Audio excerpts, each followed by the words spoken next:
اس کا لوگ انتظار کر رہے ہیں کہ وہاں پہ انہوں نے جو 5 ہائفر منگوائی ہوئی ہیں گائے، ان کی قربانی کرنی ہے، اور اس کے بعد انہوں نے وہ ایکٹیویٹی پرفارم کرنی ہے، ٹیمپل کی تعمیر دوبارہ سے شروع کر دینی ہے، اس کے لیے قربان گاہ بھی انہوں نے بنا لی ہے۔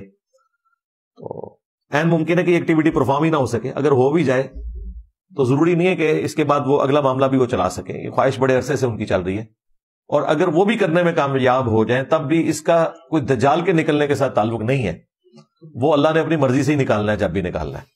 ہاں، ان کا یہ عقیدہ ہے کہ اس کے بعد جب تیسرا ٹیمپل بن جائے گا تو ہمارا مسایہ آئے گا، یہ ان کا عقیدہ ہے، یہ مسلمانوں کا عقیدہ نہیں ہے۔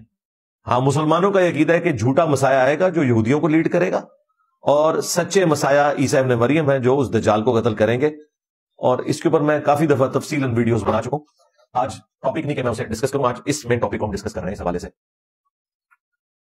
جو اس وقت ٹیمپرڈ فارم میں تورات موجود ہے، انجیل مقدس کے نام سے جو بائبل سوسائٹی انارکلی لاہور والے ہیں وہ مفت بھی بھجوا دیتے ہیں، ویسے اس کا پی ڈی ایف بھی پروفیشنل اویلیبل ہے گوگل کے اوپر، اگر آپ چاہیں ٹائپ کریں تو آپ کو مل جائے گا۔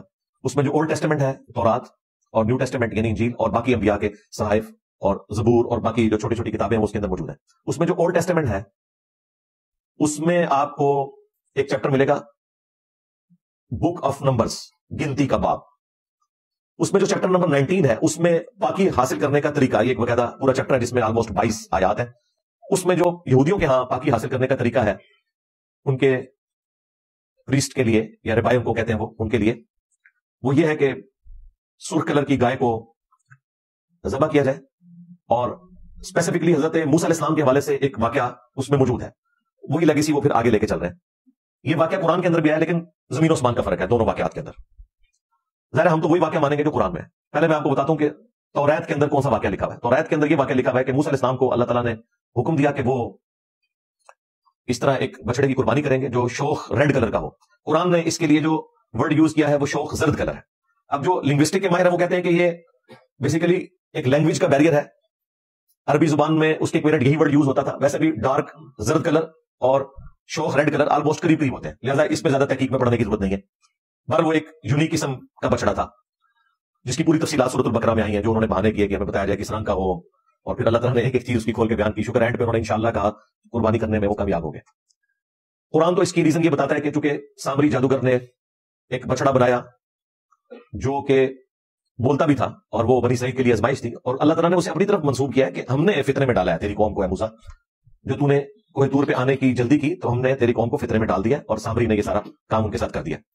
سامری کو نظر آ گیا کہ حضرت جبرائیل علیہ السلام کے پاؤں کی خاک جو ہے اس کی برکت اس نے دیکھ لی، اور جہاں پاؤں پڑتا تھا وہاں سبزہ نکل آتا تھا۔ قرآن میں اشارتاً اس بات کا ذکر موجود ہے کہ اس نے رسول کے پاؤں کی خاک لی، یعنی وہ حضرت جبرائیل علیہ السلام کے، اور ان کا پاؤں تھا یا ان کی سواری کا پاؤں تھا۔ بہرحال اتنی تفصیلات میں تو ہمیں جانے کی ضرورت نہیں ہے، بہرحال اس کو to cut the story short, اس نے وہ بچڑے میں ڈالی اور اس میں سے آواز نکلنی شروع ہو گئی، اور وہ بھی ایک رینڈم آوازیں تھی، یہ نہیں تھا کہ وہ لوگوں کے ساتھ ڈائریکٹ کلام کر لیتا تھا، بس جو بے ڈھنگم قسم کی آواز نکل آتی تھی۔ اور سامری نے کہا کہ یہ ہے تمہارا رب۔ 70,000 اصحاب موسیٰ جو صحابہ تھے مرتد ہو گئے ایک دن کے اندر، اور بعد میں پھر قتل مرتد کی سزا آئی ان کے لیے۔ توریت میں بھی ذکر موجود ہے اور قرآن کے اندر بھی کہ اپنے اپنے قبیلے کے لوگ ان لوگوں کو قتل کریں جنہوں نے اس بچڑے کو رب مانا، اس کے ذریعے ان کی توبہ قبول ہوگی۔ پھر اس گائے کی محبت یا بچڑے کی محبت ان کے دل سے نکالنے کے لیے اللہ تعالیٰ نے حکم دیا کہ گائے کی قربانی کی جائے، اور اس پہ وہ بہانے بنا رہے تھے۔ اس کی ایک بظاہر ریزن بھی تھی، ایک اندھا قتل تھا جس کے قاتل کو ڈھونڈ رہا تھا۔ جب یہ قربانی ہو گئی تو قرآن میں آتا ہے کہ ہم نے کہا کہ اس گائے کا گوشت کا ٹکڑا اس مقتول کی لاش کے ساتھ ٹچ کرو تو وہ مردہ زندہ ہو جائے گا اور اپنے قاتل کا نام بتائے گا۔ وقتی طور پہ وہ زندہ ہوا، اور اس کے ذریعے اللہ تعالیٰ نے ان کا ایمان بھی مضبوط کیا کہ اللہ مردوں کو کیسے زندہ کرے گا، اور قاتل کا بھی پتہ چل گیا۔ یہ نہیں کہ دوبارہ پھر وہ زمین پہ چلنا پھرنا شروع ہو گیا، نہیں، وقتی طور پہ گواہی دی، پھر وہ دوبارہ مر گیا۔ جس طرح کہ عیسیٰ ابن مریم بھی وقتی طور پہ مردوں کو زندہ کرتے تھے، دوبارہ وہ زندگی نہیں گزار رہے ہوتے تھے۔ یہ تو اللہ تعالیٰ کا رول ہے کہ جو دنیا میں ایک دفعہ آیا اور چلا گیا وہ دوبارہ دنیا میں نہیں آئے گا، موت کے ذریعے گیا۔ عیسیٰ ابن مریم چونکہ زندہ اٹھائے گئے اس لیے واپس آئیں گے، اس پہ میری تفصیلی ویڈیو موجود ہے۔ تو اس قاتل کا بھی پتہ چل گیا، اور اللہ تعالیٰ نے ایک معجزہ بھی دکھا دیا۔ قرآن میں تو یہ واقعہ، توریت کے اندر یہ ہے کہ موسیٰ علیہ السلام کو کہا گیا کہ آپ اس طرح بچڑے کی قربانی کریں، اور اس کو ذبح کرنے کا بڑا تفصیلی طریقہ ہے کہ اس میں اب واللہ عالم یہ اوریجنل ایسے ہی نازل ہوا تھا یا اس کو انہوں نے کس طریقے سے ٹیمپر کیا، کچھ چیزیں ٹھیک بھی ہوں گی، کچھ مکس کر دی ہیں۔ اس میں پھر اس کو آگ لگائی گئی، قرآن میں بھی بچڑے کو آگ لگانے کا ذکر ہے، لیکن اس بچڑے کو جو انہوں نے زیورات کو پگھلا کے بنایا تھا. اس میں تو اس بچڑے کا ذکر ہے کہ اسے آپ راکھ بنائیں اور اس کی راکھ کو پھر پانی سے مکس کریں اور پھر اس کے ذریعے جو غسل کرے گا اسے پاکیزگی حاصل ہوگی. اور یہ ایکٹیویٹی وہ دوبارہ سے پرفارم کرنا چاہتے ہیں چند پریسٹ کے اوپر، ربایوں کے اوپر، تاکہ وہ اپنا تھرڈ ٹیمپل جو ہے اس کی تعمیر کا آغاز کریں پاک و صاف ہو کے.